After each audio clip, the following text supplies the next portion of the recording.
मोअज़्ज़ज़ ख़ातिन व हज़रात, अरबों खरबों दरूद व सलाम ख़ातमुन नबिय्यीन सैयदना हज़रत मोहम्मद सल्लल्लाहु अलैहि वसल्लम पर, उनकी औलाद, उनकी आल पर। अल्लाह ताला मग़फ़िरत फ़रमाए आपकी, मेरी, सारी उम्मत के मुसलमानों की, आमीन। मोअज़्ज़ज़ ख़ातिन व हज़रात, आज की इस वीडियो में सिख मत के हवाले से जानेंगे कि सिख मज़हब क्या है और सिख मज़हब का आगाज़ कहाँ से हुआ था, इसका पस मंज़र क्या है और अब क्या सूरत हाल है। आज दोस्तों तफसील से सिखिज़म पर बात करेंगे। सिख मज़हब पंजाब का मज़हब है। उनकी तारीख़ ज़्यादा से ज़्यादा 500 साल की है। अकबर बादशाह के ज़माने में उनका आगाज़ हुआ। पहले एक बात समझनी ज़रूरी है कि सिख मज़हब के बानी बाबा गुरु नानक पहले हिंदू थे। गुरु मजहबी पेशवा को कहते हैं, जबकि नानक उनका नाम था। मुग़लों से पहले दिल्ली पर इब्राहिम लोदी की हुकूमत थी। फिर बाबर ने पानीपत की लड़ाई में इब्राहिम लोदी को शिकस्त देकर दिल्ली पर कब्ज़ा किया था और मुग़ल सल्तनत का आगाज़ हुआ था। इब्राहिम लोदी के ज़माने में ज़िला शेखुपुरा में तलवंडी गांव होता था। अब यह खुद ज़िला है और उसका नाम बाबा नानक के नाम पर ननकाना साहब रखा गया है। वहाँ एक हिंदू घराने में बाबा नानक ने जन्म लिया। जब जवान हुए, सूफ़ी मिजाज आदमी थे। उन्हें हिंदू मज़हब की दो बातों से नफ़रत हो गई थी। एक बुत परस्ती से कि बाबा नानक तौहीद के कायल थे, और दूसरा ज़ात पात के फ़र्क से। उनका रजू सूफिया कराम हज़रत बाबा फरीद रहमतुल्लाह अलैह और हज़रत मियाँ मीर रहमतुल्लाह अलैह की तरफ हो गया। ये ज़माना सूफिया कराम के अरूज का ज़माना था। बाबा नानक सूफिया कराम से बहुत मुतासिर हुए। एक अरसा बाबा नानक ने सूफिया कराम के साथ गुजारा। इस्लाम से बिलखसूस तौहीद और मसावात से मुतासिर हुए, और इस हद तक मुतासिर हुए कि बाबा नानक ने हज किया, मदीना मुनव्वरा हाज़िरी दी और बगदाद में शेख अब्दुल कादिर जिलानी रहमतुल्लाह अलैह की कब्र पर चिल्ला भी काटा। लेकिन बाद में बात गडमड हो गई। हिंदुओं में ज़ात पात का फ़र्क है। ब्राह्मण का दायरा और है और शूद्र का दायरा और है। खश्तरी का दायरा और है, वेश का दायरा और है। 4 ज़ातें हैं, चारों के आदाब अलग हैं। सब बराबर नहीं समझे जाते। घटिया ज़ात वाले को बहुत हकीर समझा जाता है, बराबर बैठ नहीं सकता। जिस बर्तन में खाना खा ले उस बर्तन को पलीत समझा जाता है। ज़ात पात का फ़र्क हिंदुओं में अब भी है। बाबा गुरु नानक को बुत परस्ती के अलावा उस ज़ात पात के फ़र्क से नफ़रत हुई, और इस नफ़रत में पीछे हटते हटते उनका रजू सूफिया कराम की तरफ हो गया। हमारे तसव्वुफ़ और सलूक की बुनियाद तो कुरान और सुन्नत है, लेकिन किसी भी सोसाइटी में जाकर असर व नफूज़ के लिए वहाँ घुल मिलकर सोसाइटी की कुछ बातें हमने इख्तियार की हैं ताकि सोसाइटी को मुतासिर कर सके। हिंदुस्तान में जब हमारे सूफिया कराम आए तो बाज़ ने हिंदू सोसाइटी के माहौल में ख़ुद को पेश करने के लिए जोगियों वगैरह के तरीके इख्तियार किए, जिसकी वजह से हम पर यह इल्ज़ाम भी होता है कि तसव्वुफ़ मुसलमानों ने हिंदुओं से लिया है। ऐसा नहीं, बल्कि तसव्वुफ़ हम अपने साथ लाए थे। तसव्वुफ़ की बुनियाद हज़रत अली रज़ियल्लाहु तआला अन्हु और हसन बसरी रहमतुल्लाह अलैह हैं। अब चूँकि खानकाही निज़ाम इस दर्जे का मौजूद नहीं है, इसलिए समझ नहीं आ रहा। खानकाही निज़ाम क्या था? इसमें 3 बातें हुआ करती थीं। हर वक्त अल्लाह का ज़िक्र, हर वक्त लंगर, और जो भी आए उससे प्यार और मोहब्बत से बात की जाए। किसी की नफ़ी और किसी से नफ़रत न की जाए। बरसग़ीर की खानकाहों की ये 3 बुनियादें रही हैं। इसी माहौल की वजह से हमारे सूफिया कराम लाखों लोगों को मुसलमान करने में कामयाब हुए कि किसी से तारुज़ नहीं किया, किसी से मुकाबला नहीं किया। जो भी आया उसे खिलाया पिलाया, उसे अल्लाह अल्लाह की तलकीन की, अल्लाह से जोड़ने की कोशिश की। जब वो कुछ मानूस हुआ तो आहिस्ता आहिस्ता उसको कलमे पर ले आए। बाबा गुरु नानक ने भी सूफिया कराम से मुतासिर होकर उनके पास आना जाना और उनसे इस्तिफ़ादा शुरू किया। बिलखसूस हज़रत बाबा फरीद रहमतुल्लाह अलैह और हज़रत मियाँ मीर रहमतुल्लाह अलैह से उन्हें बहुत अकीदत थी, और सूफिया कराम से बाबा नानक इस हद तक मुतासिर हुए कि उन्होंने हज भी किया और बगदाद में शेख अब्दुल कादिर जिलानी रहमतुल्लाह अलैह की कब्र पर चिल्ला भी काटा। सकून की तलाश में बाबा गुरु नानक हिंदू मज़हब से निकले, मगर इस्लाम में दाखिल नहीं हुए। बाबा जी कुरान मजीद की, हजूर सल्लल्लाहु अलैहि वसल्लम की और इस्लाम की बातों की तारीफ़ करते हैं, लेकिन कलमा नहीं पढ़ा, इस्लाम कबूल नहीं किया। कुछ हिंदू तसव्वुफ़, कुछ मुस्लिम तसव्वुफ़, कुछ तौहीद, कुछ रस्में और कुछ ज़िक्र अज़कार, उनसे एक दरमियाना सा मलगूबा बना दिया। उन्होंने पीरी मुरीदी शुरू कर दी। इब्तिदा में उसकी खानकाही सूरत थी। बड़े सूफिया के पास ही जाते, लोग उनके पास आते। उन्होंने ग्रंथ किताब लिखी जिसे गुरु ग्रंथ कहा जाता है। ये सिखों की मजहबी किताब है। इसमें संस्कृत भी है, पंजाबी भी है, कुरान करीम की आयात भी हैं, जनाब नबी करीम सल्लल्लाहु अलैहि वसल्लम की अहादीस भी हैं, बुजुर्गों के अक़वाल भी हैं और बाबा फरीद की काफ़ियाँ भी हैं। सिख तौहीद पर बड़े पक्के हैं। बुत परस्ती और शिरक से नफरत है, ज़ात पात से शदीद नफरत है, जिक्र अज़कार और ग्रंथ पढ़ने का माहौल है। बर्मिंघम गुरुद्वारा में हर वक्त लंगर चलता रहता है और उनके बकौल औसतन योमिया 5,000 आदमी वहाँ खाना खाते हैं। जो भी जाए, मुसलमान हो, ईसाई हो, सिखों ने तकरीबन खानकाही निज़ाम की नकल की हुई है। जिक्र अज़कार, अल्लाह अल्लाह करना, तस्बीह पढ़ना, ग्रंथ की तिलावत और लंगर जो हर वक्त चलता रहता है। हमारे सूफिया कराम के पुराने खानकाही निज़ाम में भी यही बातें होती थीं। मुसलसल जिक्र अज़कार और मुसलसल लंगर कि जो भी आए खाना खाए। प्यारे दोस्तों, सिखों की कुछ अलामतें भी हैं। पंज कक्के यानी काफ से शुरू होने वाली 5 चीज़ें ये कड़ा हाथ में ज़रूर पहनते हैं। केस यानी उनके मजहबी तौर पर जिस्म का कोई बाल काटना जायज़ नहीं है। बड़े बड़े बाल हो जाते हैं जिन्हें संभालना पड़ता है, उनका जूड़ा बनाते हैं। दाढ़ी समेटी होती है, कंघा लाजमी उनके पास होता है। कच्छा ज़रूर पहनते हैं, किरपान रखते हैं जो खंजर से बड़ी और तलवार से छोटी होती है। सिख दाढ़ी रखते हैं और पगड़ी ज़रूर बांधते हैं। उन्होंने पगड़ी के लिए बड़ी लड़ाई लड़ी है कि हमारे साथ रहेगी। बरतानिया में भी उन्होंने अपना हक मनवाया है, अमेरिका में भी मनवाया है। ये उनकी चंद अलामात हैं। सूफिया कराम से अब भी बहुत मोहब्बत करते हैं। आप किसी सिख के सामने बाबा फरीद रहमतुल्लाह अलैह का नाम लें तो आपका मोतक़िद हो जाएगा। बल्कि एक आलिम दीन का कहना था कि लंदन में एक जगह मैंने बैग खरीदना था। एक सिख की दुकान पर चला गया कि पंजाबी समझ लेते हैं। मैंने एक अच्छा सा बैग पसंद किया। बातों बातों में बाबा फरीद रहमतुल्लाह अलैह की एक काफ़ी मैंने पढ़ दी। दुकान का मालिक कहने लगा, अब आपसे पैसे क्यों लेने हैं, आप तो बाबा फरीद के मानने वाले हैं। चुनाचे उसने मुझसे पैसे नहीं लिए। प्यारे दोस्तों, अमृतसर का मानी है आब हयात। अमृतसर में जो गोल्डन टेम्पल है उसमें जाने के लिए उसके गिर्द अहाता किए हुए पानी के चश्मे में पाँव धोकर नंगे पाँव जाना पड़ता है। उस पानी की उनके यहाँ वही हैसियत है जो हमारे यहाँ जमजम की है। गोल्डन टेम्पल का संग बुनियाद रखने के लिए उन्होंने हज़रत मियाँ मीर रहमतुल्लाह अलैह से दरख्वास्त की। हज़रत मियाँ मीर हमारे अकाबर सूफिया में से हैं। लाहौर में उनका मज़ार है। हर साल मेला लगता है। मियाँ मीर यहाँ से अपने साथियों के साथ पैदल अमृतसर गए थे और गोल्डन टेम्पल का संग बुनियाद रखा। ये तो सिखों का मजहबी पहलू था कि हिंदुओं से अलग हो गए, लेकिन मुसलमानों में शामिल नहीं हुए और सिख मत एक नया मज़हब बन गया जो 500 साल से चल रहा है। इब्राहिम लोधी ने बाबा गुरु नानक को गिरफ्तार कर लिया था। 4-5 महीने गिरफ्तार रहे। बाबर ने जब सल्तनत हासिल की तो उन्हें रिहा कर दिया और इज़्ज़त व इकराम से पेश आया। जब बाबा गुरु नानक फौत हुए तो उनके बाद उनके जो जानशीन बने वो गुरु कहलाते थे। 7 पुश्तों तक सिखों के ताल्लुकात मुग़लों के साथ ठीक रहे। उस वक्त तक ये कुछ तरक्की कर गए थे, कुछ मुनज़्ज़म हो गए थे। लाखों लोग उनके साथ मिल गए थे। उनके 8वें गुरु राय तैग बहादुर ने मुग़लों के साथ छेड़छाड़ शुरू कर दी। ये औरंगज़ेब आलमगीर का ज़माना था। इस कशमकश की एक वजह यह भी है कि औरंगज़ेब ने जब हुकूमत हासिल की तो बाप शाहजहां को दिल्ली के किले में बंद कर दिया था। औरंगज़ेब की अपने भाइयों दाराशिको और शुजा के साथ जंगें हुई थीं। बाप की तरफ से दाराशिको ही नामजद था। वो भी सूफ़ी तर्ज का आदमी था। हज़रत सलीम चिश्ती रहमतुल्लाह अलैह का मुरीद था और हिंदू जोगियों के साथ मिलकर मिला जुला तसव्वुफ़ रखता था, जबकि औरंगज़ेब बड़ा मोहित, दीनदार और कट्टर सुन्नी था। दोनों भाइयों के मिजाज में ज़मीन आसमान का फ़र्क था। औरंगज़ेब तो हज़रत मुजद्दद अलफ़सानी रहमतुल्लाह अलैह की तहरीक का आदमी था। उस तहरीक ने जो लोग तैयार किए उनमें से एक था। औरंगज़ेब ने उसी मिशन के मुताबिक काम किया था। औरंगज़ेब की दाराशिको और शुजा से दिल्ली के इक़्तिदार के लिए लड़ाई हुई। उस जंग में सिखों ने दाराशिको का साथ दिया। सिख पूरी जमात की हैसियत से दाराशिको के साथ थे। बड़ी शदीद जंग हुई थी। औरंगज़ेब ने दाराशिको और शुजा को शिकस्त देकर कत्ल कर दिया था और दिल्ली का इक़्तिदार संभाल लिया था। इस कशमकश में चूँकि सिख औरंगज़ेब के खिलाफ थे, इसलिए जाहिर बात है औरंगज़ेब ने उनको बर्दाश्त नहीं करना था। उनके 8वें गुरु राय तेग बहादुर को औरंगज़ेब ने गिरफ्तार करके कत्ल कर दिया था। फिर 9वें गुरु के बाद उन्होंने किसी शख्स को गुरु नहीं बनाया, बल्कि कहा कि ग्रंथ हमारा गुरु है, उसे कौन कत्ल करेगा। ग्रंथ को गुरु बना लिया और अब तक ग्रंथ ही उनका गुरु है, इसलिए उसे गुरु ग्रंथ कहते हैं। औरंगज़ेब ने चूँकि उनको खासा परेशान किया था, इसलिए औरंगज़ेब को रंगा कहते हैं। उनका सियासी पहलू यह है कि जब औरंगज़ेब के बाद मुग़लों की हुकूमत कमज़ोर हुई और मुसलसल जवाल का शिकार हुई तो सिख पंजाब के इलाके में खासे फैल चुके थे। उन्होंने सर उठाना शुरू कर दिया। जिस तरह हिंदुस्तान के बाकी लोग खुद मुख्तार होने लगे, ये भी खुद मुख्तार होने लगे।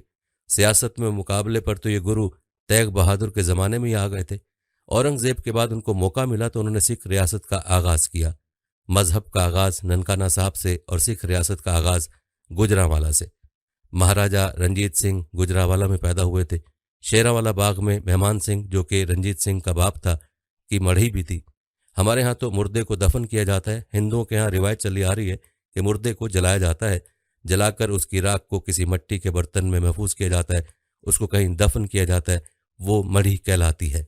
उस जमाने में छोटे छोटे गांव होते थे जो मसल कहलाते थे। रंजीत सिंह एक मसल का हुक्मरान था। ऐसे ही समझ लें जैसे पहले छोटी छोटी रियासतों के नवाब होते थे। जब अंग्रेज बरे सगीर से गया तो यहाँ इस तरह की 500 रियासतें थीं। रंजीत सिंह की बारादरी शेरांवाला बाग गुजरावाला में है।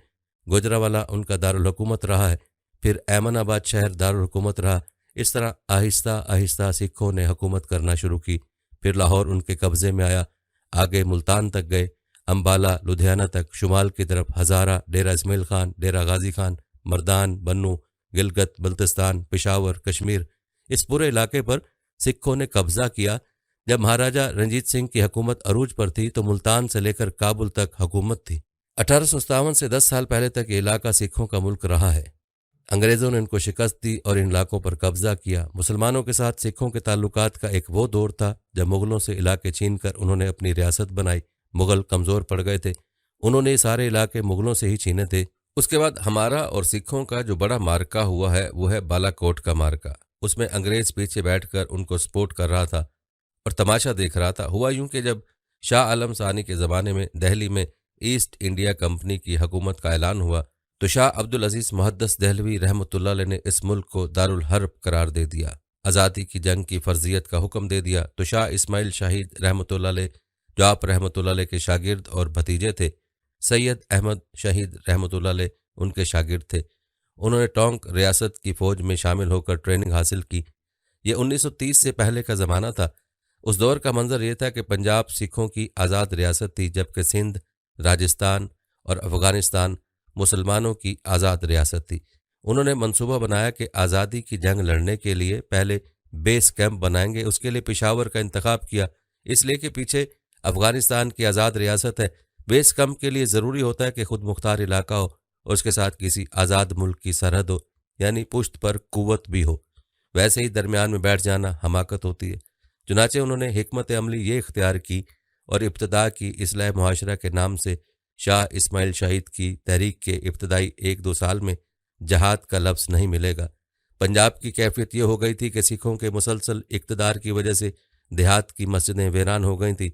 बादशाही मस्जिद घोड़ों का अस्तबल थी, तो उन्हें अजान और नमाज बहाल करने, मस्जिदें आबाद करने, इस्लाह रसूम और इस्लाह मुआशरा के उन्वान से सिलसिला शुरू किया।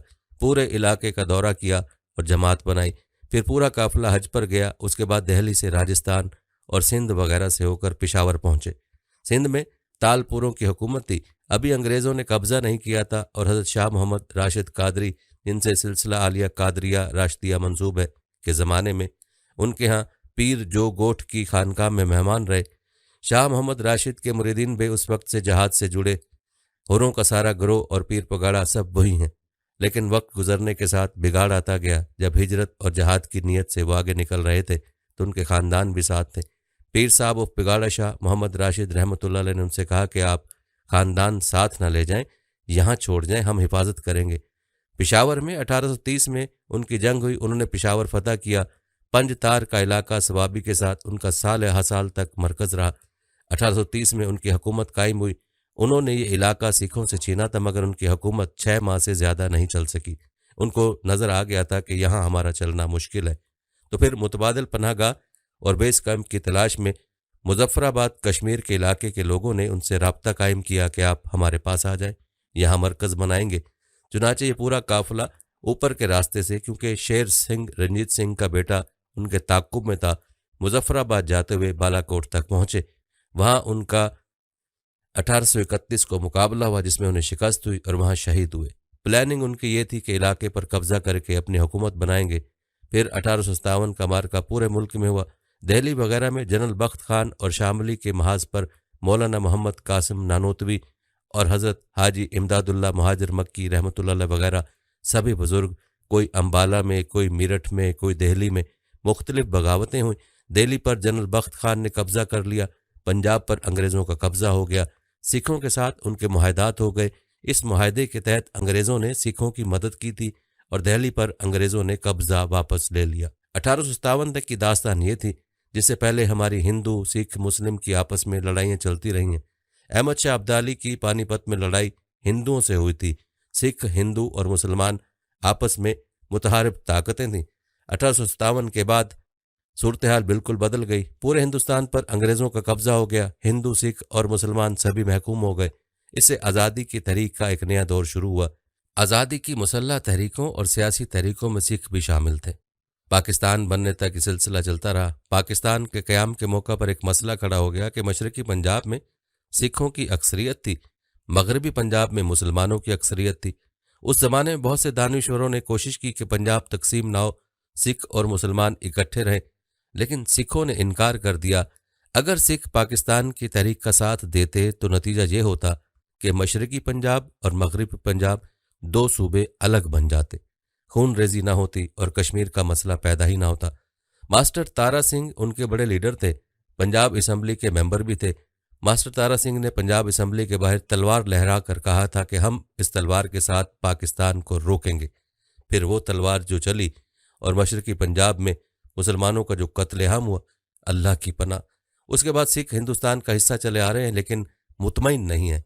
उन्होंने एक दौर में खालिस्तान की तहरीक शुरू की और मुतालबा कर दिया कि उन्हें अलग कर दिया जाए। खालिसा उनकी इस्तिलाह है। बहादुर आदमी और जंगजू खालिसा कहलाते हैं और सिंह भी शेर को कहते हैं। एक और बात दिलचस्पी की है कि सिखों ने एक दौर में कादियानियों के साथ गठजोड़ किया। मिर्ज़ा गुलाम अहमद कादियानी ने बाबा गुरु नानक को पैगंबरों की फहरिस्त में लिखा है। लंदन में कादियानी भी खासे हैं और सिख तो बहुत ज़्यादा हैं। उन्होंने वहाँ तहरीक ये चलाई थी कि खालिस्तान को अलग किया जाए। उसके साथ पाकिस्तान और हिंदुस्तान से बैनुल-अक़वामी मुतालबा किया गया कि ननकाना साहब और कादियान को ओपन सिटी करार दिया जाए। ओपन सिटी के मानी अंदरूनी खुद मुख्तारी की उनकी अपनी हुकूमत हो। इसके लिए बड़ी कैंपेन हुई, लेकिन उनको जल्दी समझ आ गया कि कादियानियों को साथ मिलाना फ़ायदा मंद नहीं है। अब सूरत हाल ये है कि सिख अपनी आज़ाद रियासत चाहते हैं। ज़ियाउल हक मरहूम ने उनको सपोर्ट भी किया था। अगर ज़ियाउल हक मरहूम जिंदा होते तो वो तहरीक किसी नतीजे पर पहुंच चुकी होती, लेकिन उनकी तहरीक नाकाम रही। कश्मीर वाले तो लड़ रहे हैं, सिख लड़ नहीं रहे, लेकिन उनकी ख्वाहिश है कि हम आज़ाद हों। सिखों की ज़्यादातर आबादी मशरक़ी पंजाब में है। बरतानिया में भी सिखों की बहुत बड़ी आबादी है। मशरक़ी पंजाब के बाद उनका सबसे बड़ा मरकज़ कनाडा है। वहाँ की सियासत में भी उनका अमल दखल है और अभी 2 साल पहले कनाडा ने पंजाबी को दूसरी सरकारी ज़बान का दर्जा दे दिया है। सिख बोलते पंजाबी हैं, लिखते गुरमुखी हैं। प्यारे दोस्तों, मैंने वीडियो में सिखों का कुछ अजमाली तारुफ कराया कि हमारी मुआसर कौम है और पड़ोसी कौम है। हमारे साथ उनके झगड़े भी हैं, कई मामलात में सुलह भी है, लेकिन ये एक मज़हब चल रहा है जो कि दुनिया के मुख्तलिफ इलाकों में मौजूद है। दोस्तों, सिख मत के बारे में आजकल 2 नज़रिए पाए जाते हैं। बाज़ हजरात की राय ये है कि एक जदीद और ख़ुद मुख्तार मज़हब है, जबकि बाज़ हजरात कहते हैं कि कोई बाकायदा मज़हब नहीं है, बल्कि ये हिंदू मत की एक इस्लाही तहरीक का नाम है, जिसने हिंदुआना अकायद और नज़रियात की इस्लाह का बेड़ा उठाया था और उसका नस्बुलैन हिंदुओं के मजहबी अकायद की तत्हीर था। प्यारे दोस्तों, यहाँ सिख मत के हकीकी बानी का नाम बाबा गुरु नानक के हवाले से भी मज़ीद बात करते हैं। बाबा गुरु नानक लाहौर से करीब 50 मील जनूब मगरिब में एक गाँव तिलवंडी में पैदा हुए थे। ये गाँव अब ननकाना के नाम से मशहूर है। जाए पैदाइश से मुतल्लिक ये भी बयान किया जाता है कि गुरु जी अपने ननिहाल में पैदा हुए थे। इसी निस्बत से उनका नाम नानक तजवीज़ हुआ, जिसके मानी ये है कि वो बच्चा जो अपने ननिहाल में पैदा हुआ है। आपके बाप का नाम बाबा कल्याण चंद सिंह था, मगर वो कालू के नाम से ज़्यादा मशहूर थे। आपके वालिदैन मजहबी तौर पर हिंदू थे। गुरु नानक जी को मजहब और शेर व शायरी से बहुत लगाव था।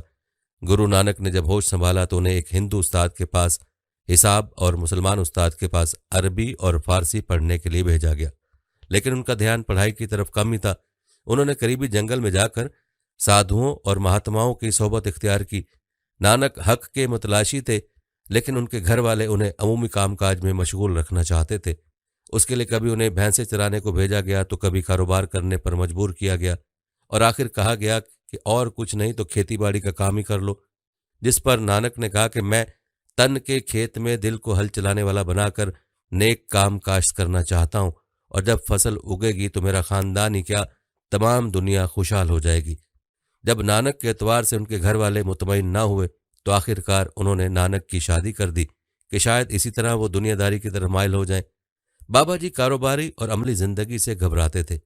मजबूर होकर वालदैन ने 12 साल की उम्र में शादी कर दी, جس سے ان کے یہاں 2 بیٹے پیدا ہوئے۔ جو اولاد کی ذمہ داری ان کے کندھوں پر پڑی تو انہیں روزگار کی فکر ہوئی اور اپنے والد کی کوششوں سے سلطان پور کے نواب دولت علی خان لودھی کے یہاں گھریلو ساز و سامان کے محافظ مقرر ہوئے اور ایک طویل عرصے وہاں کام کیا۔ تاہم اس دوران انہیں جب بھی فرصت ملتی تو اپنے دل کو تسکین دینے کے لیے جنگلات میں جا کر مراقبے میں مشغول ہو جاتے۔ کہا جاتا ہے کہ ایک روز نانک جی اپنے دوست مردانہ کے ساتھ ندی میں نہانے کے لیے اترے تو غوطہ لگانے کے بعد باہر نہیں نکلے۔ تلاش بسیار کے بعد کچھ پتہ نہیں چلا۔ 3 دنوں کے بعد اسی جگہ سے ظاہر ہوئے جہاں دریا میں اترے تھے، لیکن کچھ دن بالکل خاموش رہے اور جب زبان کھولی تو یہ کہا کہ ایک اوکار ست نام کرتا پرک نربھو نرویر، یعنی خدائے واحد ہے ہی سچ ہے، وہی خالق ہے، اسے کسی کا ڈر نہیں، اس کی کسی سے دشمنی نہیں۔ جب ان جملوں کا مطلب پوچھا گیا تو کہا نہ کوئی ہندو ہے نہ کوئی مسلمان۔ دریا میں غائب ہونے کے بارے میں بتایا کہ مجھے خدا کی بارگاہ میں لے جایا گیا تھا، وہاں مجھے امرت کا پیالہ دیا گیا اور حکم ہوا کہ نام خدا کی عقیدت کا پیالہ اسے پی لو اور میرے نام کی خوشی مناؤ اور دوسروں کو اس کی تبلیغ کرو۔ اس واقعے کے بعد نانک جی کو گرو بامانی استاذ کہا جانے لگا اور بعض محققین نے لکھا ہے کہ جب بابا نانک کی عمر 30 سال کے قریب پہنچی تو سکھوں کی روایت کے مطابق انہیں اللہ کا دیدار نصیب ہوا اور انہیں پیغمبر کے طور پر منتخب کر لیا گیا اور انہیں کوئی مسلمان ہے نہ کوئی ہندو کا پیغام دیا گیا۔ اس کے بعد انہوں نے ملازمت چھوڑ دی۔ اس کے بعد بابا نانک نے اسلام اور ہندو مت کے درمیان اتحاد کی تبلیغ کرتے ہوئے مستقل اسفار شروع کیے اور اپنے ساتھی مردانہ کے ساتھ اس نئی تعلیم کے مبلغ بن گئے۔ اپنی تعلیم پر زور دینے کے لیے نانک جی نے مسلمانوں اور ہندوؤں دونوں کی پوشاک پہنی اور اپنے عقائد کے پرچار میں لگ گئے اور اس طرح سے سکھ مذہب کا آغاز ہوا۔ نانک کے ابتدائی دور میں ان کے پیروکار کو بھائی کہا جاتا تھا، جو غالباً 5ویں گرو کے دور میں سکھ کے نام سے متعارف ہوئے۔ سکھ پنجابی زبان کا لفظ ہے جس کے معنی مقلد کے ہیں۔ پیارے دوستو، گرو نانک 1539 کو کرتارپور پاکستان میں فوت ہوئے۔ اب وہاں ایک گردوارہ بنا ہوا ہے۔ یہ بات سکھوں کے یہاں مشہور ہے کہ بابا گرو نانک کی لاش چادر کے نیچے سے غائب ہو چکی تھی اور اس جگہ مقامی لوگوں کو پھول پڑے ہوئے ملے تھے، اس لیے نہ ان کو جلایا جا سکا اور نہ ہی دفن کیا جا سکا۔ نانک جی کی وفات کے بعد اس تحریک کی قیادت انگد نامی شخص نے سنبھالی، جس نے سکھوں کا اپنا رسم الخط گورمکھی ایجاد کیا اور سکھ کی مذہبی تحریروں کو مرتب کیا۔ اس کے بعد کے گرو نے بھی نانک کی تعلیمات کی پیروی کی۔ اس کے علاوہ تیسرے گرو امر داس نے سکھوں کو 22 حلقوں میں تقسیم کیا اور چوتھے گرو رام داس نے سکھوں کی شادی اور مرنے کی رسومات ہندو مذہب سے الگ متعین کی اور ایک قدرتی چشمہ اکبر بادشاہ سے حاصل کر کے ایک شہر کی بنیاد رکھی اور اس چشمے کو بڑے تالاب کی شکل میں تبدیل کرا دیا۔ بعد میں یہ تالاب امرتسر چشمہ آب حیات کے نام سے مشہور ہوا اور شہر کا بھی یہی نام پڑ گیا۔ 5ویں گرو ارجن دیو سنگھ کے آنے پر گرو کے عہدے اور مذہب میں نمایاں تبدیلیاں رونما ہوئیں۔ اس نے سکھ مت کی مقدس کتاب گرو گرنتھ صاحب تیار کی۔ اس کے دور میں سکھوں میں امن پسندی کی بجائے جارحیت کا رجحان پیدا ہوا، جس کے نتیجے میں جہانگیر بادشاہ سے ٹکراؤ ہوا اور جہانگیر کے حکم سے اسے قتل کر دیا گیا۔ اس کے بعد اس کا بیٹا ہرگوبند 6واں گرو منتخب ہوا، جس نے حفاظتی پہرے کے لیے خود کو مسلح کیا، جس کی وجہ سے سکھوں میں دشمنوں کے لیے انتقامی جذبات میں اور اضافہ ہوا۔ 9ویں گرو تیغ بہادر تھے۔ اورنگزیب نے جب اس پر اسلام پیش کیا اور اس نے انکار کر دیا تو اورنگزیب نے اس کو قتل کرا دیا، جس کے بعد اس کا بیٹا گرو گوبند سنگھ آخری گرو کے طور پر منتخب ہوا۔ چونکہ اس کے باپ کو قتل کیا گیا تھا، جس کی وجہ سے یہ اور اس کے ماننے والے مغل حکومت کے سخت مخالف ہو گئے اور اس نے سکھوں کو جنگ کے لیے زیادہ منظم کیا، جس کے لیے اس نے سخت ترین امتحان کے بعد سب سے پہلے 5 سکھوں کو جو مختلف ذاتوں کے تھے ایک مخصوص رسم کے ذریعے مریدین کے حلقے میں داخل کیا جو خالصہ کہلائے۔ اس کے بعد ہزاروں سکھ اس میں داخل ہوئے، جیسا کہ پہلے بھی بیان کیا گیا کہ گرو بند نے اس کے لیے کچھ مخصوص قوانین بھی بنائے اور مردوں کے لیے اپنے نام میں سنگھ شیر اور عورتوں کو اپنے نام میں کور شہزادی کا استعمال اور 5 چیزوں کا جو کہ کاف سے شروع ہوتی ہیں رکھنا ضروری قرار دیا۔ خالصہ کی تشکیل کے بعد ہی گرو گوبند سنگھ نے مغل سلطنت سے لڑنے کے لیے فوجی کارروائیاں شروع کر دیں۔ گرو گوبند نے اپنی موت سے پہلے یہ طے کر دیا تھا کہ اب آئندہ کوئی آدمی سکھوں کا گرو منتخب نہیں ہوگا، بلکہ ان کی کتاب گرنتھ صاحب ہی ان کے لیے ہمیشہ گرو کا کام دے گی۔ اس لیے اب گرو کا سلسلہ ختم ہو چکا ہے۔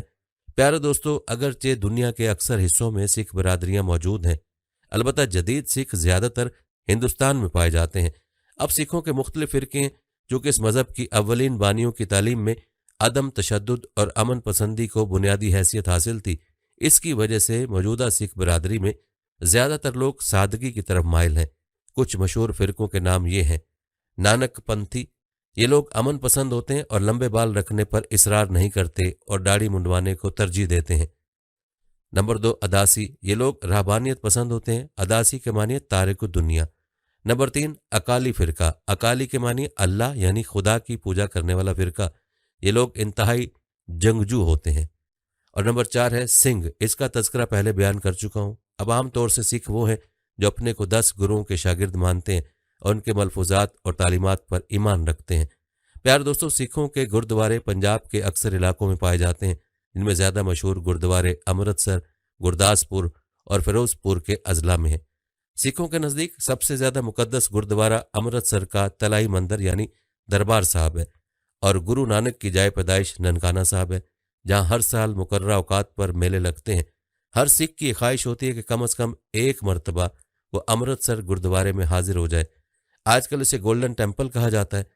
جیسا کہ پہلے بیان کیا ہے کہ سکھوں کی مذہبی کتاب گرنتھ ہے، جسے سکھوں کے 5ویں گرو ارجن سنگھ نے لکھا تھا۔ گرنتھ کے کل اشعار کی تعداد 3384 ہے۔ کہا جاتا ہے کہ کتاب حضرت ابراہیم فرید چشتی کی شاعری سے لبریز ہے، اور بعض کا خیال ہے کہ حضرت بابا فرید گنج شکر کا کلام ہے، جس کی دلیل یہ ہے کہ اس کے ہر شعر کے اخیر میں فرید تخلص موجود ہے۔ دوستو، سکھ مت کی تعلیمات میں جس چیز کو سب سے زیادہ اہمیت حاصل ہے وہ اخوت اور مساوات کا پرچار ہے۔ چنانچہ گرو نانک نے یہی نعرہ دیا تھا کہ کوئی مسلم ہے نہ کوئی ہندو ہے۔ سکھ مذہب کا رجحان اس جانب ہے کہ ہندو مت اور اسلام دونوں افراد اور تفرید کا شکار ہیں۔ گرو نانک کی تعلیمات میں توحید، عشق الہی، تزکیہ نفس، خدمت خلق، ارکان اسلام، رسالت، قرآن کریم اور قیامت اور اسلامی تصورات کے ساتھ ساتھ آواگون اور گرو جیسے ہندوانہ تصورات بھی پائے جاتے ہیں۔ چونکہ گرو نانک کی تعلیمات میں اسلام کے عقائد و احکام کا تصور بھی ہے، جس کی بنا پر بعض لوگ انہیں مسلمان مانتے تھے، اور ہندوانہ تصور کی وجہ سے انہیں ہندو بھی کہا جاتا ہے۔ اگر آپ مجھ سے پوچھیں کہ کیا سکھوں کو مسلمان مانا جا سکتا ہے، تو دوستو، موجودہ سکھ مت اور اسلام کا اگر تقابل کیا جائے تو یہ حقیقت خوب واضح ہو جاتی ہے کہ سکھ مسلمان نہیں ہے اور خود بھی اپنے کو مسلمان نہیں سمجھتے، اور نہ ان کے نام مسلمانوں جیسے ہوتے ہیں۔ شواہد کے طور پر چند نمونے ملاحظہ فرمائیں۔ گرو نانک کا اخوت مساوات کا تصور نہ کوئی مسلم ہے نہ کوئی ہندو ہے۔ اسلامی نظریہ مساوات سے بالکل الگ ہے۔ اسلام ایک دین ہے، اور کفر خواہ کسی بھی صورت اور شکل میں ہو وہ الگ دین ہے۔ الکفر ملت واحدہ دونوں مساوات کے نام پر جمع نہیں ہو سکتے۔ تناسخ اور آواگون کا ہندوانہ عقیدہ سکھ مت نے قبول کیا ہے، جبکہ اسلام کے مخالف ہے۔ سکھ لوگ اپنے بانی گرو نانک کو ایک پیغمبر کی حیثیت سے متعارف کرواتے ہیں، جبکہ اسلام میں نبی صلی اللہ علیہ وسلم کے بعد کوئی پیغمبر نہیں ہو سکتا۔ سکھ جسم کے کسی حصے کا بال نہیں کاٹتے ہیں، جبکہ اسلام دین فطرت ہونے کی وجہ سے غیر ضروری بالوں کے تراشنے کا حکم دیتا ہے۔ پیار دوستو، سکھوں کے شب و روز کے معمولات کچھ اس طرح ہیں کہ صبح سویرے اٹھ کر سب سے پہلے غسل کرتے ہیں، پھر مخصوص بھجن گاتے ہیں اور دعائیں پڑھی جاتی ہیں۔ رات میں بھی اس کا رواج ہے۔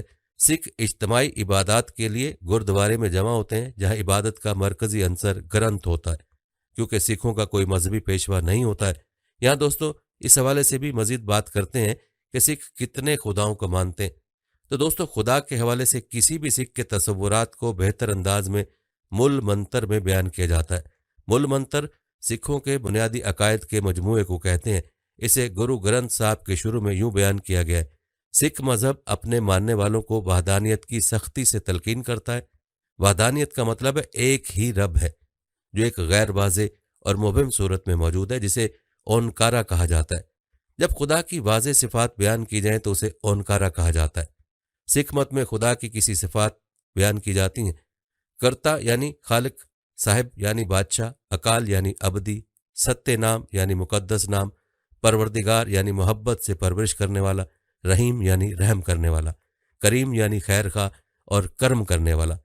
سکھ مت میں خدا کے لیے واحے گرو یعنی ایک سچا خدا کے الفاظ بھی آئے ہیں۔ چونکہ سکھ مت وحدانیت کی سختی سے تلقین کرتا ہے، اس لیے اس میں اوتار وید پر اعتقاد بالکل نہیں ہے، جسے تجسیم اور حلول کا عقیدہ کہا جا سکتا ہے۔ سکھ مت میں خدا مجسم ہو دوسری شکلوں میں نہیں ڈھلتا، اور یوں اس مذہب میں اوتار کا تصور بالکل نہیں ملتا۔ سکھ مت بت پرستی کی بھی شدید مخالفت کرتا ہے۔ سکھ مت میں اگر خواتین کے حوالے سے بات کی جائے تو سکھ مت کے اصول یہ بتاتے ہیں کہ خواتین کی روحیں مردوں جیسی ہوتی ہیں اور اس طرح وہ اپنی روحانیت کو پروان چڑھانے کا مساوی حق رکھتی ہیں۔ سکھ مت میں خواتین تمام مذہبی، ثقافتی، سماجی اور غیر مذہبی سرگرمیوں میں حصہ لیتی ہیں، جن میں مذہبی اجتماعات کی قیادت کرنا، اکھنڈ پاٹھ، مقدس کلام کی مسلسل تلاوت میں حصہ لینا، کیرتن، بھجن کا اجتماعی گانا اور ایک گرانتھی کے طور پر کام کرنا شامل ہے۔ گرو نانک نے مردوں اور عورتوں کی مساوات کا اعلان کیا اور وہ اور ان کے بعد آنے والے گرو دونوں نے مردوں اور عورتوں کو سکھ عبادت اور مشق کی تمام سرگرمیوں میں بھرپور حصہ لینے کی ترغیب دی۔ سکھ تاریخ نے خواتین کے کردار کو بھی درج کیا ہے، انہیں خدمت، عقیدت، قربانی اور بہادری میں مردوں کے برابر پیش کیا ہے۔ سکھ گرو اور مختلف سکھ سنتوں نے خواتین کے حقوق کی ترقی کے لیے بہت کچھ کیا ہے، جو 15ویں صدی میں کافی حد تک پست تھے۔ خواتین کے لیے یا سنگت، مقدس رفاقت اور پنتھ، ایک ساتھ کھانا میں شرکت کے معاملات میں جنسوں کے درمیان میں کوئی فرق نہیں کیا۔ گرو امر داس نے خواتین کے پردے کے استعمال کو ناپسند کیا، اس نے خواتین کو شاگردوں کے کچھ برادریوں کی نگرانی کے لیے تفویض کیا اور ستی کے رواج کے خلاف تبلیغ کی۔ گرو امر داس نے بھی بچیوں کے قتل کے خلاف آواز اٹھائی۔ گرو گوبند سنگھ نے خالصہ کو ہدایت کی کہ وہ کنیا پاپی کے ساتھ نہ جوڑیں جو عورتوں کے تئیں گناہ کرتے ہیں، اور گرو بھی عورت پر اعتراض کرنے کے سخت خلاف تھے۔ گرو نے ان خواتین کو خالصہ میں بپتسمہ دیا، ان کو کور کا لقب دیا گیا، ایک خود مختار شہزادی کا درجہ۔ بابا رام سنگھ نے خواتین کے حقوق کے لیے بہت کچھ کیا، جس میں شیر خوار قتل کی مخالفت، نوجوان لڑکیوں کو غلامی میں فروخت کرنا، جہیز کا نظام، پردے کا نظام اور خواندگی کے اعلیٰ معیارات حاصل کرنے کی کوشش کی، اور بیواؤں کی دوبارہ شادی کا کہا۔ 1870 کی دہائی میں شروع ہونے والی سنگھ سبھا کی سکھوں کی بحالی کی تحریک کے دوران میں سنگھ سبھا نے پردے کے نظام، لڑکیوں کے بچوں کے قتل، بچوں کی شادی، ستی، بیواؤں کی خراب حالت، جہیز کے رواج اور شادی کے دوران میں اسراف خرچ کرنے کے خلاف آواز اٹھائی۔ پیارے دوستو، سکھ مت میں پگڑی کی تاریخ کے حوالے سے بھی بات کرتے ہیں کہ پگڑی کو گرو کا تحفہ سمجھا جاتا ہے۔ سکھ پگڑی 10ویں گرو گوبند سنگھ کی طرف سے 1699 میں بیساکھی کے دن لوگوں کو دیا گیا تحفہ ہے۔ 5 پیارے لوگوں کو امرت دینے کے بعد انہوں نے ہمیں بانا لباس دیا، عام لباس جس میں پگڑی بھی شامل ہے۔ ہم آپ کو بتا دیں کہ ان کا یہ اقدام تاریخی تناظر کو سمجھنے میں مدد کرتا ہے۔ پگڑی پہننا سکھوں کے وجود سے وابستہ ہے، یہ سکھ مذہب اور ثقافت کا ایک اہم حصہ ہے۔ تمام امرت دھاری سکھ، جنہیں خالصہ بھی کہا جاتا ہے، سکھ پگڑی پہنتے ہیں۔ سکھوں میں پگڑی ایمان کی علامت ہے، جو عزت نفس، ہمت روحانیت اور پاکیزگی کی نمائندگی کرتی ہے۔ سکھوں کے لیے پگڑی صرف کپڑے کے ایک ٹکڑے سے کہیں زیادہ ہے، یہ ایمان کا ایک مضمون ہے جو گہرائی سے رکھے ہوئے اصولوں کی نمائندگی کرتا ہے۔ یہ پاکیزگی، ذہنی پاکیزگی اور کلیدی خوبیوں جیسے مساوات، احترام، عزت نفس، ہمت اور روحانیت کی علامت ہے۔ خالصہ ووکس کے مطابق امریکہ اور دنیا کے دیگر خطوں میں سکھوں نے تشدد، نفرت اور تعصب کی کارروائیوں کو برداشت کیا ہے۔ پگڑی جیسی مذہبی علامتیں برقرار ہیں۔ پیارے دوستو، گرو نانک کی تعلیم در حقیقت اسلام سے متاثر ہونے والی تحریک کو ظاہر کرتی ہے، تاہم اس میں نبی یا پیغمبر کا کوئی تصور نہیں ہے۔ گرو صرف ایک رہنما ہے، یا جیسے صوفی اصطلاحات میں ایک مرشد ہے۔ سکھ مذہب میں شیطان کا کوئی تصور نہیں پایا جاتا، لیکن جب انسان روحانی اور دنیاوی تعاقب کے مابین توازن کھو دیتا ہے تو بد زن یا باطل قوتیں سر اٹھا لیتی ہیں۔ گرو نانک اس امر پر یقین رکھتے تھے اور اس کی تعلیم بھی دی کہ وہ انسان جو گرو کی تعلیمات پر چلے وہ موت سے نہیں ڈرتا، بلکہ جو لوگ اپنی ذاتی انا پر چلتے ہیں وہ اپنے خالق کا سامنا کرنے سے خوفزدہ ہوتے ہیں۔ سکھ دھرم اصل میں ہندو مت کے بہت سے خرافات، پیچیدہ رسومات، ذات پات کے انسانیت سوز بندھن، مخلوق پرستی، بت پرستی اور فرضی دیوی دیوتاؤں کے خلاف وجود میں آیا تھا۔ برہمنوں کے تفوق اور مذہبی ورثے پر ان کی جاگیرداری کو ختم کرنے کے لیے سکھ مت ایک مسلح کی شکل میں نمودار ہوا۔ ستی جیسے ظالمانہ رسوم کے خلاف سکھ مت میں آواز اٹھایا گیا۔ ان بنیادوں پر سکھ مت اسلامی تعلیمات کے انتہائی قریب آ گیا، کیونکہ اسلام بھی ان تمام ظالمانہ رسومات اور تعلیمات کا مخالف ہے۔ ظلم کے اس طلسم کو ختم کرنے کا احساس سکھ مت کو اسلامی معاشرے اور مسلمانوں کے مابین رہ کر ہی پیدا ہوا۔ صرف سکھ مت ہی نہیں بلکہ کئی ہندو مصلحین نے بھی ہندو مت کے ان ظالمانہ تعلیمات کے خلاف آواز اٹھائی، ان تعلیمات کی تردید کی۔ دوسری بڑی وجہ یہ ہے کہ نانک صاحب نے شیخ اسماعیل بخاری، بابا فرید، علاء الحق، سید علی حجویری جلال الدین بخاری اور مختوم جہانیہ جیسے صوفیہ کرام اور بزرگوں سے صحبت فیض حاصل کی۔ اس وجہ سے ہی نانک صاحب کے مسلمان ہونے کا عقیدہ مسلمانوں میں چلا آ رہا ہے۔ گیانی گیان سنگھ نے لکھا ہے کہ نانک صاحب حج گئے تھے اور وہاں ولی ہند سے مشہور تھے۔ گرو نانک نے اپنے علاقے کے مشہور پیر سید میر حسن سے بھی تلمذ کا شرف حاصل کیا تھا۔ سکھوں کا مشہور گردوارہ گولڈن ٹیمپل ایک مسلمان صوفی حضرت سائیں میاں میر جی کی صحیح سے وجود میں آیا ہے۔ پیار دوستو، سکھ دھرم توحید کا درس دیتا ہے، ہندو مت کے لامحدود دیوی دیوتاؤں کی تردید کرتا ہے۔ نانک صاحب کہتا ہے واحد مطلق وہ اللہ ہی فقط معبود ہے، اپنے اوصاف سہگانہ ہی میں موجود ہیں، وہ محیط کل ہے، برحق خالق و بے باک ہے، بغض و کینہ عداوت سے سراسر پاک ہے، حق وہی موجود ہے، اس وقت بھی آفاق میں تاابد باقی رہے گا، حق ہی آفاق میں۔ اسی طرح توحید اسلامی اعتقادات میں سب سے بنیادی عقیدہ ہے، جس کے معنی خدا کو یکتا اور بے مثل مانتے ہیں۔ اس کائنات کی خلقت میں کسی اور کو خدا کا شریک قرار نہ دینا ہے۔ پیغمبر اسلام حضرت محمد صلی اللہ علیہ وسلم نے جب لوگوں کو اسلام کی طرف دعوت دینا شروع کیا تو آپ صلی اللہ علیہ وسلم کی ابتدائی تعلیمات بھی خدا کی وحدانیت کا اقرار اور کسی کو خدا کا شریک قرار دینے سے انکار پر مشتمل تھی۔ رسالت کا تصور اور محمد صلی اللہ علیہ وسلم سے محبت اور عقیدت، سیدنا محمد صلی اللہ علیہ وسلم کی پاک زندگی ہر کسی کے لیے بہترین نمونہ ہے۔ گرو نانک صاحب رسول اللہ صلی اللہ علیہ وسلم کو اپنا اسوہ حیات مانتے تھے۔ گرو نانک صاحب رسول اللہ صلی اللہ علیہ وسلم کے بارے میں فرماتے ہیں، جو پیغمبر صلی اللہ علیہ وسلم کا عقیدہ نہیں رکھتا وہ جہنم سے نجات حاصل نہیں کر سکتا۔ ڈاکٹر تارا چند نے لکھا ہے کہ یہ ایک حقیقت ہے کہ نانک صاحب نے پیغمبر صلی اللہ علیہ وسلم کو اپنا اسوہ حیات بنایا تھا، اس کی تعلیمات میں اس حقیقت کی گہری رنگ نظر آتی۔ اس طرح اسلامی تعلیمات میں نبوت کو اصول دین میں سے شمار کیا جاتا ہے اور اس پر اعتقاد رکھنا مسلمان ہونے کے لیے شرط ہے۔ قرآن یا سنت نبوی میں حضرت محمد صلی اللہ علیہ وسلم اور دوسرے انبیاء کو پیغمبران الہی کہا جاتا ہے۔ حضرت آدم علیہ السلام سے نبوت کا آغاز ہوا اور قرآن کی تصریح کے مطابق حضرت محمد صلی اللہ علیہ وسلم پر ختم ہوئی۔ قرآن مجید کے بارے میں سکھ دھرم کہتا ہے کہ قرآن پاک تمام کتابوں کا سردار ہے۔ گرو نانک نے ایک جگہ چاروں کتابوں کے بارے میں فرمایا کہ میں نے تورات، انجیل، زبور اور وید پڑھ کر دیکھ لیے، قرآن مجید ہی دنیا کی ہدایت کے لیے اللہ تعالیٰ نے منظور فرمایا ہے۔ اسی طرح مسلمانوں کا بھی عقیدہ ہے کہ قرآن دین اسلام کی مقدس کتاب ہے۔ قرآن خدا کا کلام ہے جسے فرشتہ وحی جبرائیل کے ذریعے حضرت محمد صلی اللہ علیہ وسلم پر نازل کیا گیا ہے۔ مسلمان قرآن کے الفاظ اور معنی دونوں کو خدا کی طرف سے نازل شدہ جانتے ہیں۔ پیغمبر اکرم صلی اللہ علیہ وسلم کے زمانے میں قرآن کی آیتوں کو حیوانات کی کھال، کھجور کی شاخیں، کاغذ اور کپڑوں پر پراگندہ طور پر لکھی ہوئی تھیں، جنہیں آپ صلی اللہ علیہ وسلم کے بعد اکٹھا کر کے کتاب کی شکل دے دی گئی۔ سکھ دھرم میں فرشتوں کا عقیدہ بھی پایا جاتا ہے۔ مسلمانوں کا عقیدہ ہے کہ فرشتہ یا ملک ایسی ماورائے طبیعت اور نامرئی مخلوق ہے جو دنیا و آخرت میں خدا کے اوامر کو نافذ کرنے پر مامور ہیں۔ ملائکہ پر ایمان مسلمانوں کے عقائد کا حصہ ہے۔ مسلمان علماء کا فرشتوں کی حقیقت کے بارے میں اختلاف ہے۔ متکلمین انہیں جسمانی موجودات سمجھتے ہیں جو مختلف صورتیں اختیار کر سکتے ہیں، مگر فلاسفہ انہیں غیر جسمانی قرار دیتے ہیں۔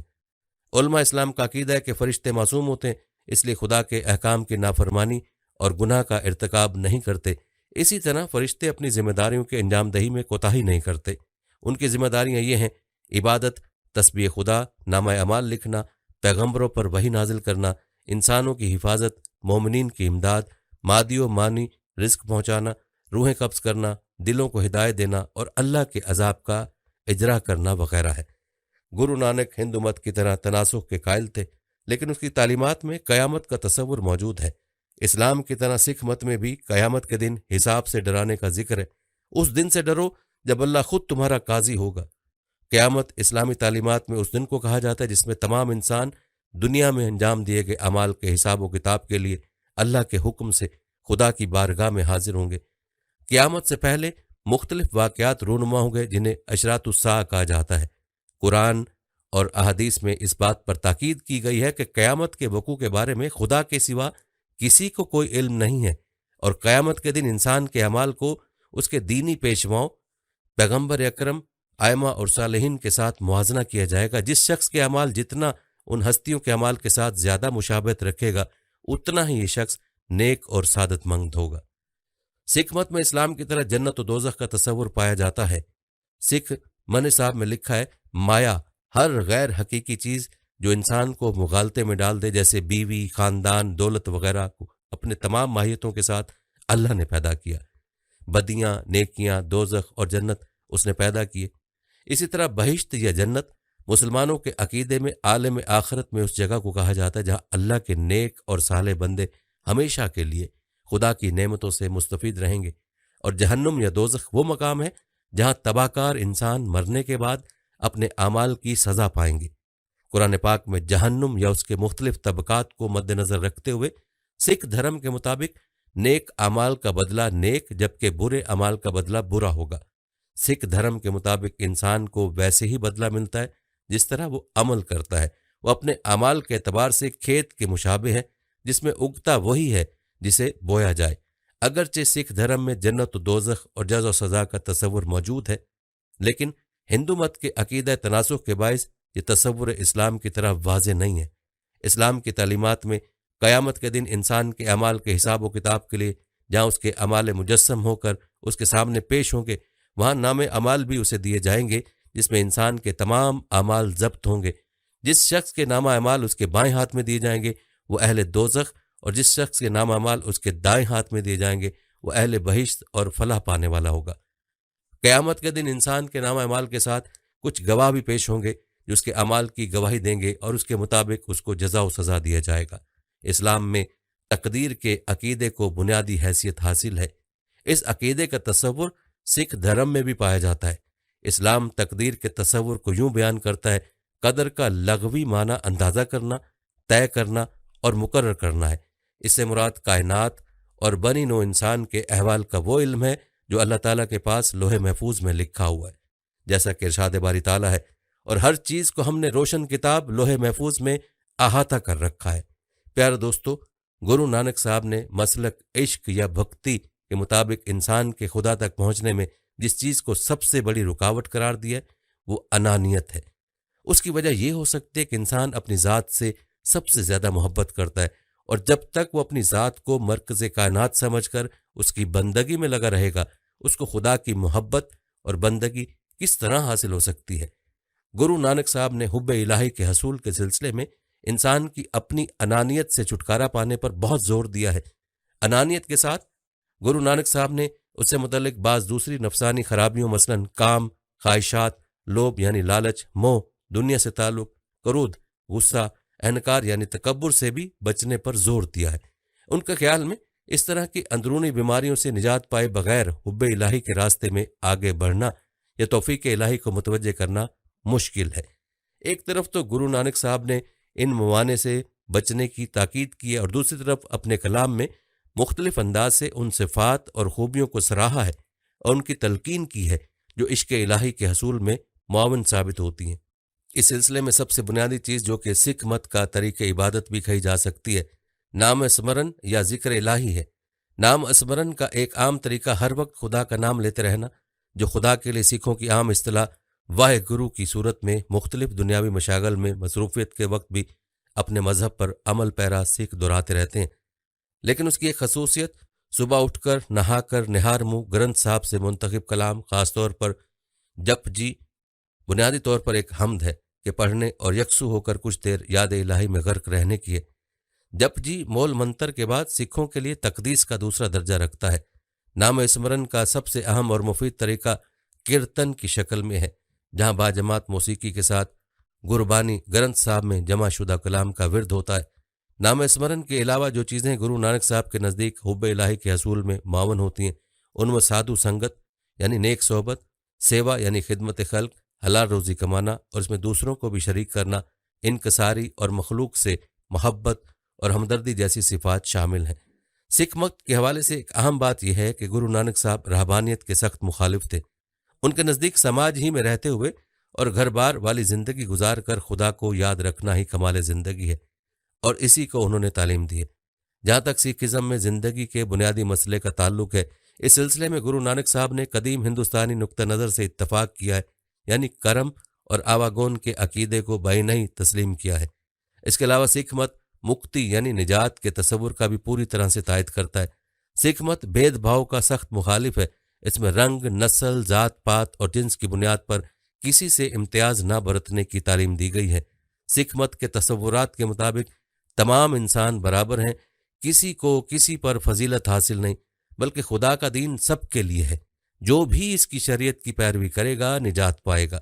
सिख मत बुत परस्ती, रसूमात और ज़ाहिरदारी के तकल्लुफात के खिलाफ है।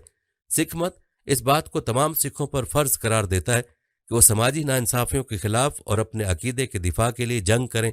सिख मत हलूल व इत्तेहाद का कायल है। गुरु ग्रंथ साहब में है, ए खुदा तू ही कलम है और तू ही तहरीर, तू ही स्याही है और तू ही मेज। एक मकाम पर गुरु नानक साहब कहते हैं, तू ही मछली है और तू ही जाल और तू ही शिकारी है। ए खुदा इस कायनात में सिर्फ तेरी ही जात है, तेरे अलावा कोई और नहीं। ये कलमात इस बात पर दलालत करते हैं कि खालिक इस पूरी कायनात में समाया हुआ है। रूहानियत की आँख से हर शय में खालिक को देखना निर्वाण और मजहबी जिंदगी की महराज है। सिख मत 3 चीज़ों को लाजमी करार देता है। नाम जपना, हर वक्त खुदा को याद करना, किरत करना यानी हलाल रोजी कमाना, इसमें नशावर अशिया से परहेज करना भी शामिल है, वंद चखना यानी मिल बांट कर खाना। प्यारे दोस्तों, सिखों के बहुत से त्यौहार भी हैं। होला मोहल्ला सिखों का एक सालाना त्यौहार है जिसमें हज़ारों अफराद शिरकत करते हैं। इस त्यौहार का आगाज़ गुरु गोबिंद सिंह ने किया था और इसका मकसद सिखों को बदनी रियाजतें कराना था। सिखों का मानना है कि गुरु गोबिंद सिंह उसके ज़रिए मुआशरे के कमज़ोर और दबे कुचले तबके की तरक्की चाहते थे। खुश मोहल्ला का जश्न आनंदपुर साहब में 6 दिन तक जारी रहता है। आनंदपुर सिखों का एक मजहबी इलाका है। इस मौका पर बांग की लहर में मस्त घोड़ों पर सवार नहंग हाथ में निशाने साहब उठाए हुए तलवारों के कारनामे दिखाकर हिम्मत और खुशी का मुजाहरा करते हैं। जुलूस 3 स्याह बकरों की कुर्बानी से शुरू होता है। तेज चाकू के एक ही वार में बकरे की गर्दन धड़ से अलग करके उसके गोश्त से महाप्रसाद पकाकर तकसीम किया जाता है। 5 प्यारे जुलूस की क़यादत करते हुए रंगों की बरसात करते हैं और जुलूस में नगू के अखाड़े नंगी तलवारों के कारनामे नजर आते हुए बोले सो निहाल के नारे बुलंद करते हैं। आनंदपुर साहब की सजावट की जाती है और बड़े लंगर का एहतमाम किया जाता है। कहते हैं गुरु गोबिंद सिंह सिखों के 10वें गुरु ने खुद इस मेले की शुरुआत की थी। ये जुलूस हिमाचल प्रदेश की सरहद पर बहती एक छोटी दरिया मरहले गंगा के किनारे पर ख़त्म होता है। इसी तरह बैसाखी है। बैसाखी नाम वेशाख से बना है। पंजाब और हरियाणा के किसान मौसम सरमा की फसल काट लेने के बाद नए साल की खुशी मनाते हैं। इसीलिए बैसाखी पंजाब और इर्द गिर्द के इलाकों का सबसे बड़ा त्यौहार है। फसल के पकने की खुशी की अलामत है। उसी दिन 13 अप्रैल 1699 को 10वें गुरु गोबिंद सिंह ने खालसा पंथ की बुनियाद रखी थी। सिख इस त्यौहार को इज्तिमाई सालगिरह के तौर पर मनाते हैं।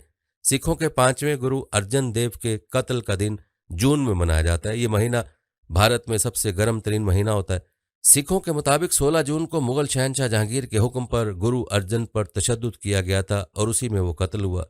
एक हिंदू बैंकर चंदूलाल, जिसकी गुरु अर्जन से दुश्मनी थी, उसने 1606 में लाहौर में शहनशाह जहांगीर को शिकायत की, जिस पर जहांगीर ने कार्रवाई का हुक्म दिया था। ये त्यौहार में लंगर का एहतमाम किया जाता है और गर्म मौसम की वजह मुख्तलिफ मशरूबात गुरुद्वारों में तकसीम किए जाते हैं। इन त्यौहारों के अलावा मजीद कुछ त्यौहार तकरीबन 45 ऐसे हैं जो बाज़ मखसूस इलाकों में छोटे पैमाने पर मनाए जाते हैं। प्यारे दोस्तों, तारीख दानों और मुहक्किकीन के मुताबिक सिखों के अहम मजहबी मकामात इंडिया और पाकिस्तान में मौजूद हैं, जहाँ पर हर साल सिख अपनी मजहबी रसूमात अकीदत व एहतराम से मनाते हैं। इकबाल कैसर मुमताज़ तारीखदान और शायर हैं जिन्होंने पंजाब और सिखों की तारीख पर किताबें भी तहरीर की हैं। वो बताते हैं कि हरमिंदर साहब सिखों के मुकद्दस समझे जाने वाले शहर अमृतसर में वाक़ है। इस शहर को सिखों के चौथे गुरु रामदास ने खुद तामीर किया और बसाया था। फिर उनके बाद में आने वाले गुरु साहिबान ने वहाँ पर एक तालाब बनाया और फिर वहाँ पर एक मंदिर खड़ा किया गया। उनका कहना था कि उसमें 4 दरवाजे हैं और किसी भी मज़हब से ताल्लुक़ रखने वाले फ़र्द के आने जाने पर कोई पाबंदी नहीं है। हरमंदर साहब को गोल्डन टेम्पल के नाम से इसलिए भी याद किया जाता है कि महाराजा रंजीत सिंह ने हरमंदर साहब को सोने में बनवाने के लिए 400 किलोग्राम सोना तोहफतन भिजवाया था और ये सारा का सारा सोने में बना हुआ है। तारीखदान इस बात पर मुत्तफिक हैं कि हरमंदर साहब की बुनियाद लाहौर में मुदफन मुसलमान सूफी बुजुर्ग हज़रत मियाँ मीर ने गुरु अर्जन देव की ख्वाहिश पर रखी थी। तख्त श्री पटना साहब इंडिया की रियासत बिहार के शहर पटना में वाक़ है। ये सिखों के 10वें गुरु गोबिंद सिंह की जाय पैदाइश है। इस गुरुद्वारे की भी सिख सल्तनत के महाराजा रंजीत सिंह ने तामीर करवाया। गुरु गोबिंद सिंह ने वहां 5 साल गुजारे थे, जिसके बाद उन्होंने अपने वालिद गुरु तेग बहादुर के हुक्म पर आनंदपुर साहब की जानिब सफ़र किया। तख्त श्री दमदमा साहब इंडिया के पंजाब के इलाके भंडा में वाक़ है। इकबाल कैसर के मुताबिक ये वो मकाम है जहां सिखों के 10वें गुरु गोबिंद सिंह ने 1705 में गुरु ग्रंथ साहब की तकमील की थी। पाकिस्तान के सूबा पंजाब में ज़िला ननकाना साहब पूरी दुनिया में सिख मज़हब के बानी गुरु बाबा नानक की पैदाइश की वजह से शोहरत रखता है। इकबाल कैसर के मुताबिक बाबा नानक की पैदाइश 1469 में हिंदू मज़हब के मानने वाले वालदैन के घर में हुई थी। सिख रिवायत के मुताबिक गुरु नानक की पैदाइश के वक्त और ज़िंदगी के इब्तदाई बरसों से कई हैरत अंगेज़ वाक़यात मंसूब हैं। गुरु बाबा नानक की तालीमात ने लोगों को बहुत ज़्यादा मुतासिर किया था। जिस मकाम पर उनकी पैदाइश हुई और उन्होंने अपना बचपन गुजारा, वहाँ पर अब दरबार साहब ननकाना कायम है। बाबा गुरु नानक ने ननकाना साहब ही से सिख मज़हब और उसकी तालीमात का आगाज़ किया था और इसी वजह से शहर को सिख मज़हब में इंतहाई मुक़द्दस समझा जाता है। दरबार साहब करतारपुर पाकिस्तान के सूबा पंजाब के ज़िला नारोवाल का सरहदी इलाका है। सिख मज़हब के बानी गुरु बाबा नानक ने अपनी ज़िंदगी के आखिरी अयाम इसी मकाम पर तबलीग में गुजारे थे और इसी मकाम पर वफ़ात पाई थी। गुरु नानक 1521 को उस मकाम पर तशरीफ़ लाए और करतारपुर के नाम से एक गांव को आबाद किया। ये मकाम जहां सिखों के लिए इंतहाई मुक़द्दस है, वहीं इस मकाम पर दीगर मज़ाहिब के लोग, जिनमें मुसलमान भी शामिल हैं, हाज़िरी देते हैं। रिवायत के मुताबिक बाबा गुरु नानक को सिख मज़हब के लोग अपना गुरु और मुसलमान अपना बुजुर्ग पीर मानते थे। 22 सितंबर 1539 को जब गुरु नानक का इंतकाल हुआ तो सिखों और मुसलमानों में तनाज़ा पैदा हुआ कि गुरु नानक की आखिरी रसूमात अपने अपने मजहबी अकायद के मुताबिक अदा करें। कहा जाता है कि उस झगड़े के फैसले के लिए किसी दरवेश के कहने पर गुरु नानक के जिस्म से चादर उठाई गई तो उनके जिस्म की बजाय वहां पर फूल मौजूद थे। फैसले के मुताबिक चादर और फूलों को बराबर 2 हिस्सों में बांटकर अपनी अपनी मजहबी रसूमात के मुताबिक मुसलमानों ने चादर और फूलों को दफन किया, जबकि सिखों ने उसे जलाकर समात स्थान बना लिया और आज भी ये दोनों निशानियां कायम हैं। करतारपुर में गुरुद्वारा साहब की तामीर पटियाला के महाराजा भूपेंद्र सिंह बहादुर ने सन 1921 से 1929 के दरमियान करवाई। तकसीम हिंदुस्तान के बाद हुकूमत पाकिस्तान के ज़ेर एहतमाम इसकी तज़ीन और आराइश होती रही है। प्यारे दोस्तों, ये एक झलक थी उस मज़हब की जिसे बहुत ही आसान तरीके के साथ बयान किया है। मेरे प्यारे भाइयों और बहनों, इसके साथ ही मैं उम्मीद करता हूँ कि आपको हमारी आज की ये वीडियो अच्छी लगी होगी। अगर वीडियो अच्छी लगी है तो लाइक ज़रूर कीजिएगा और सदका जारिया समझकर इस वीडियो को शेयर भी ज़रूर कीजिएगा और हमारे चैनल को सब्सक्राइब भी ज़रूर कीजिएगा। उसके साथ ही मुझे दीजिए इजाज़त। मिलते हैं अगले आने वाली नई वीडियो में। तब तक के लिए अल्लाह निगहबान।